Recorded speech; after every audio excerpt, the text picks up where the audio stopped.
Hello good morning friends, চলে এসেছি আজকের একটা হালকা মানে টিফিনের জন্য। দেখুন কি কি এনেছি, আপনারা বুঝতে পারছেন। এখানে আছে পাউরুটি, যেটা পাউরুটি দিয়ে আজকে ডিম টোস্ট করব। এখানে আছে লবণ আছে, গোলমরিচ আছে, রিফাইন তেল আছে, স্যালাডের জন্য শসা, কাঁচা লঙ্কা কোচা আছে এবং ডিম টোস্টে দেবো তার আছে। আর আসল ডিমটা দেখুন কোণে কীরকম মুখি মারছে। ঠিক আছে, চলে আসছি। দেখুন বন্ধুরা, আমি এবারে এগুলো খুলছি প্যাকেট থেকে। এবারে আমি এটাকে পিস করছি।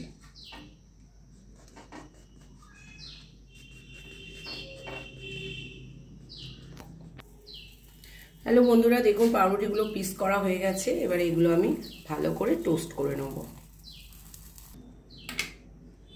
দেখুন বন্ধুরা, আমার সব সেঁকা হয়ে গেছে। এবারে আমার শাশুড়িমা যেহেতু নিরামিষ খান, উনি ডিম খাবেন না, ওনার জন্য আমি একটা দেখুন ওনার জন্য আমি ব্রেডটা করে দিচ্ছি। এখানে বাটার আছে, বাটার দিয়ে আমি ওনার বাটার আর হালকা অল্প চিনি দিয়ে আমি ওনাকে দিচ্ছি, আর একটু মিষ্টি দিয়ে দেবো। দেখুন বন্ধুরা, এবারে আমি ডিমটা ফাটাচ্ছি।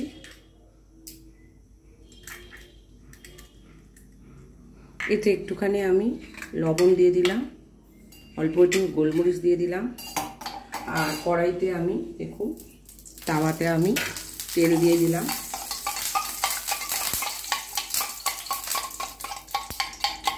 আর একটু এখান থেকে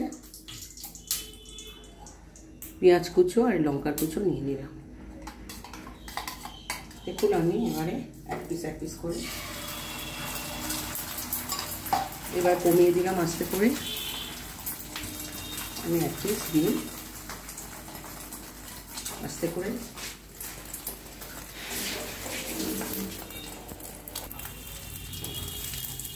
দেখুন কত সুন্দর ডিম টোস্ট হয়ে গেল।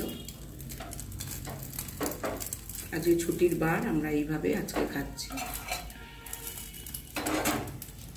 দেখুন আমাদের ডিম টোস্ট প্রায় রেডি হয়ে গেছে। আমরা একটা ডিম টোস্টের থালি একটা করে নিয়েছি। দেখুন কি কি আছে। এবারে আমি এর উপর একটু গোলমরিচ গুঁড়ো আর একটুখানি লবণ দিয়ে দিলাম। দেখুন গোলমরিচ আমি ঘরেই বানিয়ে নিই, দেখুন একটু করে, কেন এটা হলে একটু টেস্টি হয়। আর কত সুন্দর দেখুন মুচমুচে হয়েছে। আর এখানে সস আছে, এখানে একটু স্যালাডের মধ্যে পেঁয়াজ কুচি আছে, আর এখানে আছে আর শসা আছে। ঠিক আছে, চলে আসছি পরের ভিডিও। টাটা।